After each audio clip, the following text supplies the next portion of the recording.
আসসালামু আলাইকুম। সবাই কেমন আছেন? আশা করি সবাই ভালো আছেন। আমি সকাল সকাল ঘুম থেকে উঠে বাসি মুখে এক গ্লাস পানি খেয়ে নিয়েছি। তারপর ডিম খেয়ে নিয়েছি।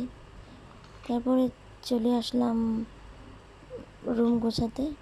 রুম গোছানোর আগেই দেখি আমার আব্বু আম্মু সকাল ভোরবেলা বাজারে গিয়েছে মাছ কেনার জন্য। তো ঘর গোছানোর পরে চলে আসলাম রান্না বসিয়ে দিতে। তো আজকে পেঁপে রান্না করব, মাছের মাথা দিয়ে পেঁপে রান্না করব। আর সাথে একটা ছোট ইলিশ মাছ নিয়েছি। সেই মাছটা একটু ভাজি করব। তো কড়াইতে তেল দিয়ে দিয়েছি।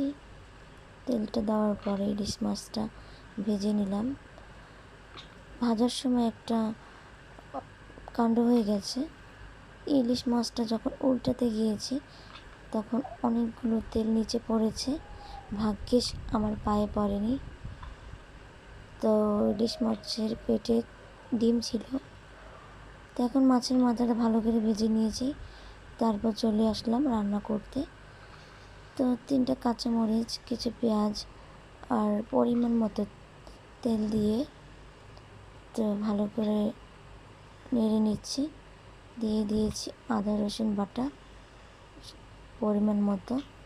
তো সুন্দর করে এটাকে একটু ভেজে নিব যাতে আদার গন্ধটা চলে যায়। এভাবে তেলের সাথে আদা রসুন মরিচ এগুলো যদি ভেজে নেওয়া হয় তাহলে রসুনের গন্ধটা, মরিচের গন্ধ, হলুদের গন্ধ এগুলো চলে যায়।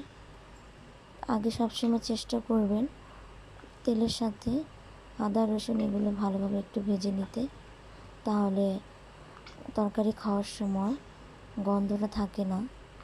তো এখানে মশলাটা তেল দিয়ে ভালোভাবে কষিয়ে নিচ্ছি। কষানো হয়ে গেলে মশলা যাতে পুড়ে না যায় একটু পানি দেব। পানি দেওয়ার আগে লবণ দিয়ে নিচ্ছি, পরিমাণ মতো লবণ দিবেন। তো আমি যেভাবে আর কি রান্না করি আপনাদের সাথে শেয়ার করছি। তো মশলাটা আবার কষানোর জন্য পানি দিয়ে দিয়েছি পরিমাণ মতো। তো পানি দেওয়ার পর একটু ভালোভাবে নেড়ে নেব। যখন হালকা একটু গরম গরম হয়ে আসবে একটু জিরে গুঁড়ো দিয়ে দিয়েছি। জিরে গুঁড়ো দিলে মাছের গন্ধটা আর থাকে না। তো এখানে মাছের মাথাটা দিয়ে দিয়েছি। তো মাথাটা একটু নেড়ে নিচ্ছি যাতে মাছের ঝোল মাছের মাথার মধ্যে ঢোকে। তো ঢাকনা দিয়ে ঢেকে দিচ্ছি যাতে ভালোভাবে মাছের মাথাটার মধ্যে ঝোল ঢুকে যায়। তো মাছের মাথাটা যাতে ভেঙে না যায় তার জন্য আস্তে আস্তে নাড়াচ্ছি। মাছের মাথাটা আমি ভাঙবো না, তার জন্য মশলার সাথে মাছের মাথাটা কিছুক্ষণ কষিয়ে এখন আমি প্লেটে রেখে দিচ্ছি। তো এভাবে রান্না করলে মাছের স্বাদটা যেটা মাছ আগে যেটা দিয়েছি তো ওইটা দিলে কি হয়, মাছের ঝোলটা তরকারির মধ্যে চলে আসে। তো খেতে খুব দারুণ হয় তরকারিটা। তো আবারও ঢেকে দিচ্ছি। ঢেকে দেওয়ার পর এখানে আমি অনেক সময় তরকারির তেলে বাগার দিই। তো বাগার দেওয়ার জন্য রসুন আর পেঁয়াজ ভেজে নিয়েছি। তো এইদিকে মশলাটা কষিয়ে নিচ্ছি পেঁপে তরকারি। তো আবার কষানো হয়ে গেলে পরিমাণ মতো পানি দিয়ে দিয়েছি।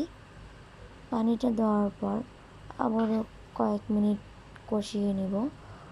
কষানোর পর মাছের মাথাটা আবার দিয়ে দিচ্ছি। তখন যদি মাছের মাথাটা না নিতাম ভেঙে যেত, তো এখন দিয়ে দিলাম। তো আমার রান্না হয়ে গেছে। করলা ভাজি করেছি আর বাটা মাছ তৈরি করেছি।